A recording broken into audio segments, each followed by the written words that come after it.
रोजाना अलग अलग औरतों के साथ सोकर वो आराम से महीने के हजारों कमा लेता था। ये एक नई तरह की जॉब थी जिसे स्लीप थेरेपिस्ट या हग थेरेपिस्ट कहते हैं। ये लोग उन औरतों की मदद करते हैं जिन्हें नींद आने में दिक्कत होती है, लेकिन ये कभी अपनी हद पार नहीं करते। जैसे ही कोई क्लाइंट गलत तरीके से पेश आती है, ये थेरेपिस्ट तुरंत दूरी बना लेते हैं। आकाश इस कंपनी का सबसे अच्छा कर्मचारी था। 2 साल में उसकी कोई शिकायत नहीं थी। वो काम के दौरान कभी फोन यूज नहीं करता था और क्लाइंट की जरूरतों के हिसाब से माहौल बनाता था, जैसे कि मोमबत्तियां और हल्की मसाज। इससे लोग बहुत जल्दी सो जाते थे। एक दिन आकाश को 4 घंटे की थेरेपी के लिए एक क्लाइंट के घर जाना पड़ा। घर पहुंचकर आकाश ने अपना मेडिकल रिपोर्ट दिखाई और नहाने के लिए अपना तौलिया और सामान साथ लाया। क्लाइंट, जिनका नाम नेहा, बिस्तर पर लेटी हुई थी। वो पहली बार इस सर्विस का इस्तेमाल कर रही थी, इसलिए थोड़ी घबराई हुई थी, पर आकाश के छूने भर से वो रिलैक्स हो गई।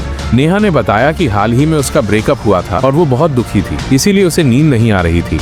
कंपनी का नियम था कि थेरेपिस्ट को डिस्पोजेबल ग्लव्स पहनने होते हैं ताकि क्लाइंट की स्किन से सीधा संपर्क ना हो। आकाश नेहा को कहानी सुनाते हुए मसाज कर रहा था।